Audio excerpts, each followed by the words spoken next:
नमस्कार दोस्तों, महाकाल न्यूज में आप सभी का स्वागत है।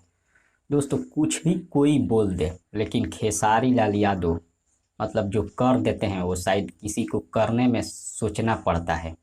आज हम बात करेंगे खेसारी लाल यादव जी से रिलेटेड कुछ बातें करेंगे, लेकिन उससे पहले आप सभी से एक रिक्वेस्ट है कि अगर आप खेसारी लाल जी का फैन है तो वीडियो को लाइक कर दीजिएगा और हमारे चैनल पर पहली बार आए हैं तो चैनल को सब्सक्राइब कर बेल आइकन को दबा दीजिएगा, क्योंकि इस चैनल पर केवल खेसारी लाल जी का न्यूज आता है। चलिए, क्या है पूरा मामला आपको बताते हैं।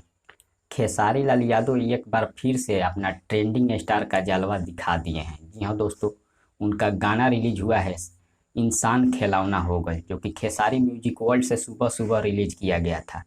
जो इसके किसी को पता नहीं था कि यह गाना रिलीज होगा, लेकिन अचानक इस गाने को रिलीज कर दिया गया और अचानक यह गाना ट्रेंडिंग में भी आ गया। 17 नंबर से लेकर 3 नंबर तक, मतलब हर दम सुबह से कई बार ट्रेंडिंग में आया है, गया है, आया है, गया है। पहले 17 नंबर पर था, लेकिन अभी के डेट में 3 नंबर पर ट्रेंड कर रहा है। यानी कि खेसारी लाल यादव फिर से अपना जलवा कायम रखे हैं, ट्रेंडिंग स्टार का नाम बरकरार रखे हैं। अब इसके बारे में आप सबका क्या राय है, कमेंट के जरिए हमें ज़रूर बताइए। और अगर गाना को नहीं सुने हैं तो खेसारी म्यूजिक वर्ल्ड पर जाकर सुनिए, बहुत ज़बरदस्त गाना है, दिल को छू जाएगा। तब तक बने रहिए हमारे साथ, मिलते हैं अगले वीडियो में। धन्यवाद।